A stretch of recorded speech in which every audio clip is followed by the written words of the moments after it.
Hi guys and gals, it's Mr. Craig here once again, down in my little studio space down in the basement.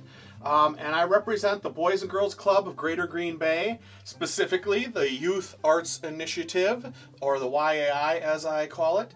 I'm very proud of what we've accomplished with the Youth Arts Initiative, and I've even mentioned that in the first episode. This episode I'm going to try to keep it a little more contained, although you guys know how I love to talk, so we'll see how that goes. I like to share something cool with you guys every single episode. So last episode I got a chance to share with you a comic page that I love. I want to share with you guys a little ceramic sculpture that I built quite a while ago. And this is a Mr. Craig sculpture. As you guys can see, look at here, I'll rotate it all nice and slow, like a professionally rotated little sculpture.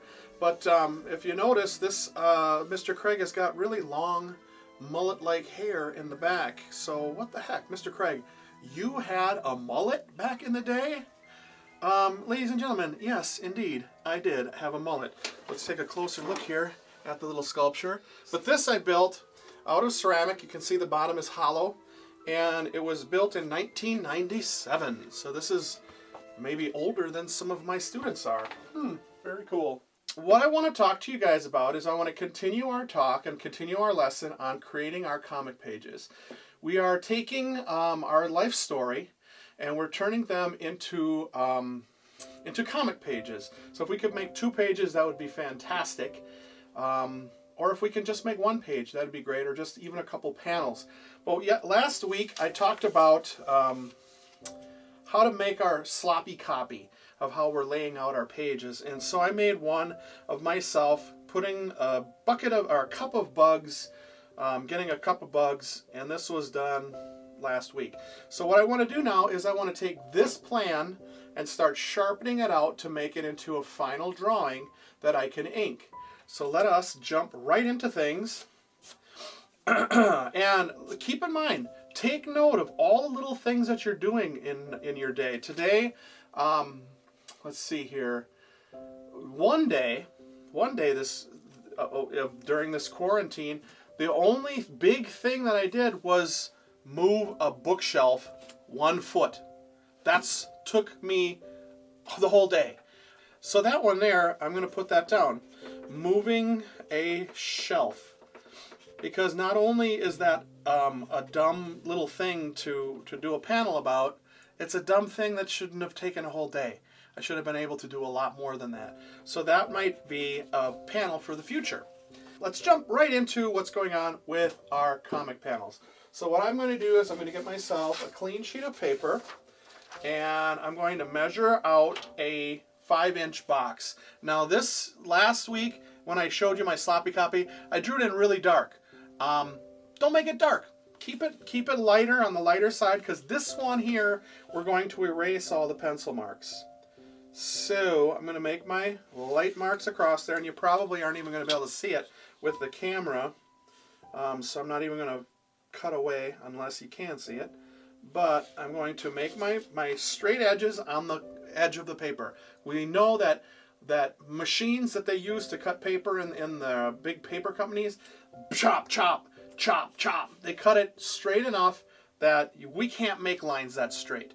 So what we're going to do is we're going to take that line, and now I'm going to measure 2 different spots. 5 inches from that upper line. 5 inches from the upper line here. And I'm going to lightly make my lines. Voila. Now here's a kind of a funny thing too, is while I was working on this page, and I've had a day or two to think about some other things since I've worked on that page, or that sloppy copy, I thought about some ways of making the sloppy copy better. So I'm going to try to implement them as we go today. So I've got a 5-inch box, and that's going to be my typical size.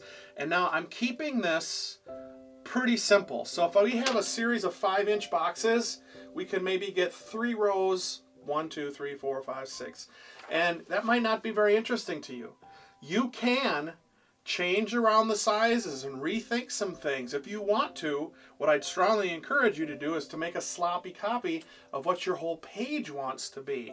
But if that's too hard and you're not really feeling it, don't hesitate to just jump into it by making 5-inch boxes, because we can always change that up. So now I've got my boxes and I've got my layout from last week, and I'm going to take that layout and I'm going to use that now to sort of figure out how I want to space everything out on my page. And I'm just going to do that by using some really big basic shapes. I've got a hand coming in, I've got my shoulder here, and now I'm going to move the cup over, and I'll show you why. Because there's a little bit of empty space or wasted space there. Why not? Let's figure out how big I want to make my bubble. Here, I'm going to move the cup over just a tiny bit and put it in there. Still kind of maintain the edge. I might even have the edge of this cup come off the panel a little bit, creating a little bit of a three-dimensional quality to our comic strip. So sometimes your drawing can escape the panel boxes a little bit, and to me, I really like how that works. It kind of adds a little bit of a unique element to what you're doing, and we'll see how that goes. And now for me to hold, I'm holding the cup and I'm holding it like this, so I'm going to see my hand like that. So let's get our fingers in here, and I'm using my own hand to kind of help me figure out how I want this to look. That's a good idea, because a hand looks like a hand when you're looking at it. And some kids, some people, some adults too, tell me, Mr. Craig, it's so hard for me to draw hands. Hands are so hard. And you want to know why I think that is because a hand is actually multi-joints. We've got one joint at the top, one joint in the middle, and then one joint at the bottom. So it's almost like a leg with an extra joint in it. So there's a lot of parts to a hand. A leg only has a knee and a foot, but it's basically just one big elbow and knee thing. Fingers have all these additional parts, and you have to take into account all those parts. And by doing that, when you're making a drawing of a hand specifically, it takes a lot longer, and you have to be prepared for that. That's part of how it goes. It takes more time. Don't be afraid of that. You can make mittens. Mitten is just one big part and one smaller part. So look at here. Here's a mitten, and that can become a hand. Or in comic worlds, The Simpsons, for example, their characters have 3 fingers and a thumb. So it makes it a lot easier for the animators, so they don't have to draw that extra finger. Now, let's see here. I want to make sure that I'm getting my head in here. And I'm just kind of lightly sketching this out so I sort of know where I want it to be. And if I want it, if right now my comic characters can be a little cartoony, and I'm okay with that. If I wanted them to look very realistic, I might want to take some photo references. But where am I going to find a photo reference of myself? Oh wait, I could do that on my phone. And again, I can keep it a little cartoonish because this is going to be a cartoonish reference of what I am.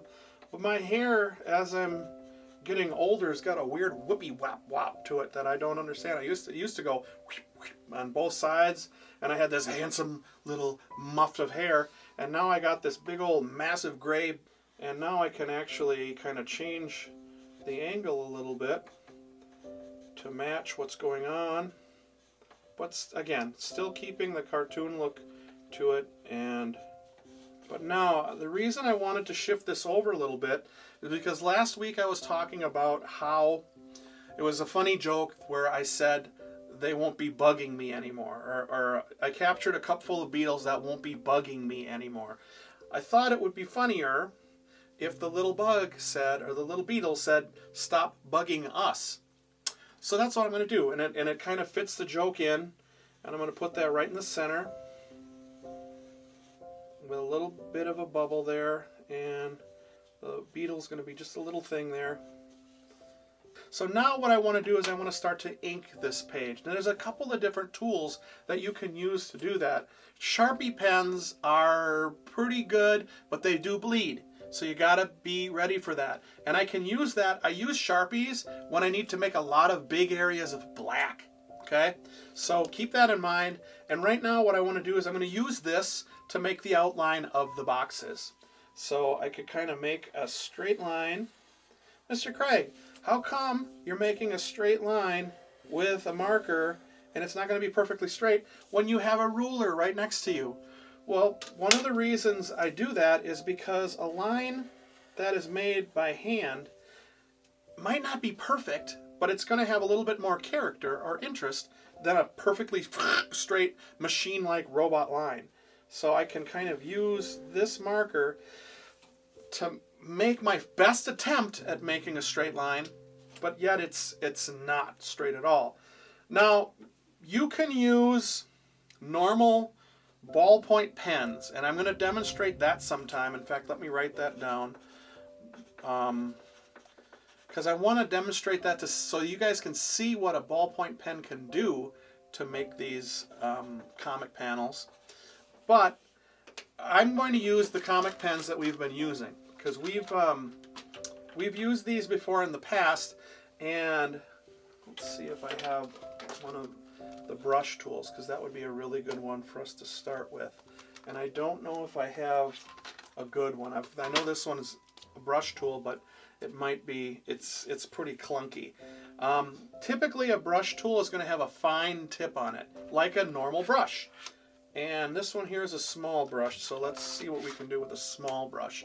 Where the pen tip is super sharp, it lets you vary the thickness of the lines. It goes from thin to thick, and that line variation is very important when you're making your comics.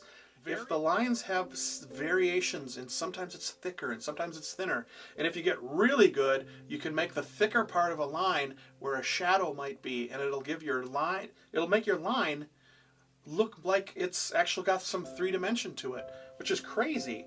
So I'm going to work on this hand using this brush, and I want to get a nice smooth up to the thumb.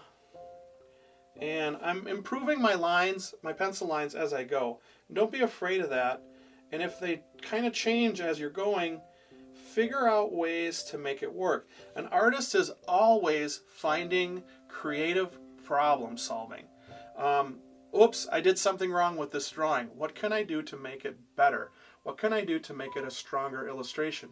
These are all choices that you're going to want to come up with as you're going. So here is my hand in the foreground, and I could put a little bit of line in here to kind of indicate the knuckles or any of the shadows. And I'll probably use another pen, finer lines, to go in there and do more of that type of stuff.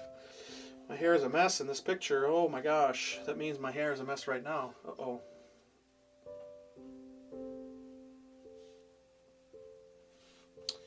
And before I get too far with this, I want to probably pull in another pen, because this line, this thin line, this one's a tough one to use.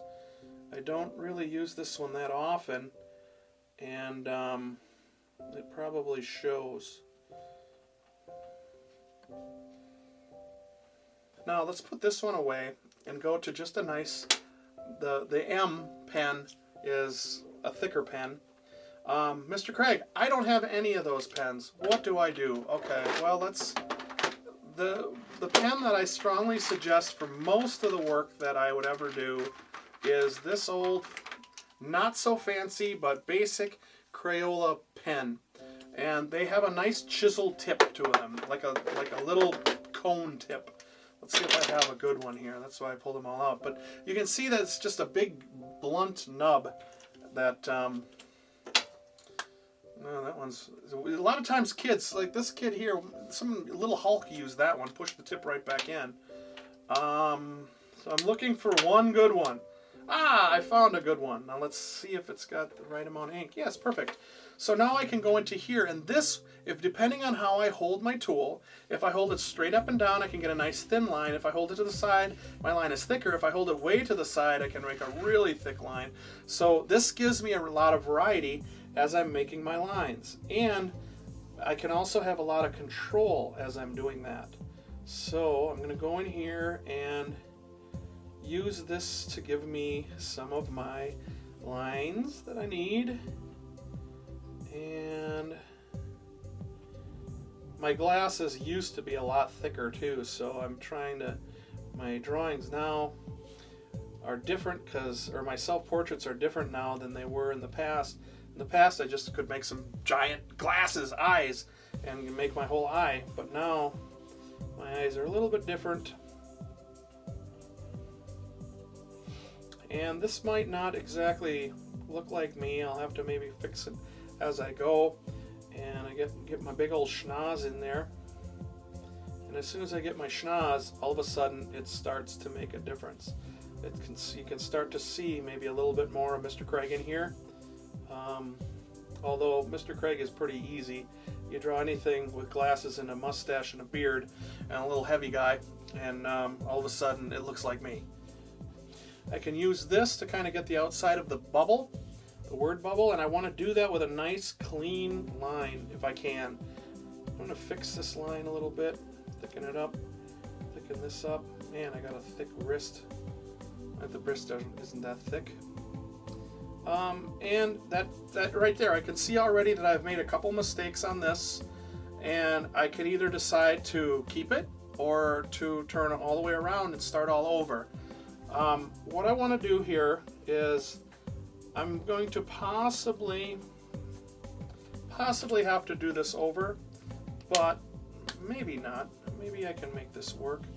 And in here, I love to go back in and add some detail to help define what's happening in the comic, in the picture, and just give people a little tiny bit more to look at. Like your wrist has a little vein that comes down there, so why not just put a little line there indicating that? Or the back of your hand even has some little bit of ridges and marks. Okay, with this drawing I can see already I put too much forehead in it, or maybe I do have that much forehead. Maybe I do. I'll have to take a look at that and refine that a little bit more. But I want to add more detail. I'm going to kind of stop there. And the reason I'm doing that is because I did a drawing just a little while ago, another one of the drawings, and it shows you the process all the way from the start to finish to make this drawing right here, where I am actually taking my sloppy copy and making that drawing. So I'd like to quickly talk you through that. So you can see that I'm measuring my boxes, as I just told you guys about, making it 5 inches by 5 inches to make a standard box. And then this is going to be my sloppy copy. So I'm trying to do a panel about me making videos in the basement. So here's my layout. The camera's in the foreground. The one of the lights that I have is in the background. I have a bubble, word bubble, and a word box at the bottom. The difference between a bubble and a box is that the word bubble is used to have people speaking, whereas a word box gives information. So here I'm laying out a little bit more carefully the line drawing, and I'm working on the light box right there to get the light source, and getting some of the details in, drawing myself here really carefully but really lightly, adding in a pole, adding in some more details on the camera, which I'm actually looking at the camera because I pulled it over to the side. And now I'm going to start inking it using the Sharpie marker right there. And I'm going to take that drawing now and start using some of the fine point lines. And this one fine point line is the thicker line. This is the thickest marker that I have for right now, and I'm going to just make some of the details on the camera. Again, I'm looking at the camera so that I can actually see kind of what the reflections look like, where the darks and lights are, and I'm also adding some details in there that really don't exist, but they make the drawing a little bit more interesting, because people probably aren't going to be able to tell what brand of camera I'm using to draw from right now, but they'll actually be able to see it looks like a camera. And now I can get in the pole and some background lines, add some series of boxes in that corner, add my bubble even with the mistake, and get some of the additional details in there.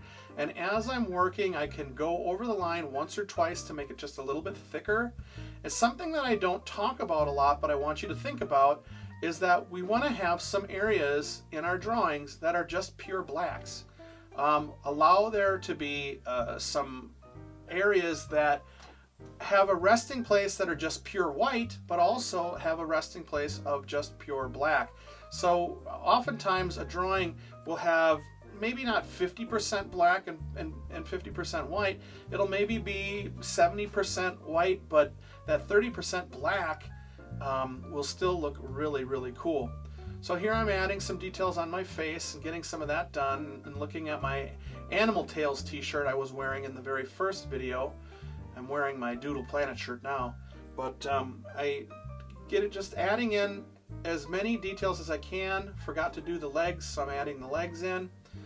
And just all of this is done with one basic size marker, but I'm using various thicknesses of lines as I'm going through that, and adding in a little bit more blacks as I'm going as well. So then let's start taking a finer line. I love doing fine line work, and with the camera I can get a nice dark tone by going in there and adding little dash marks over the top. Now this is how Craig draws, so this might not be how you draw.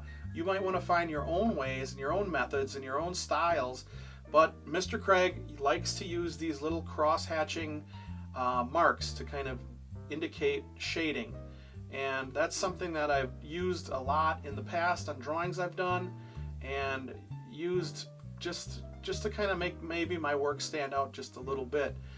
Again, I'm adding details that I forgot to draw in the first time, but it helps to fill in the space. And lo and behold, it's just that simple where we start to get this done. I'm adding a little bit more dark in the t-shirt, so I have a black t-shirt on.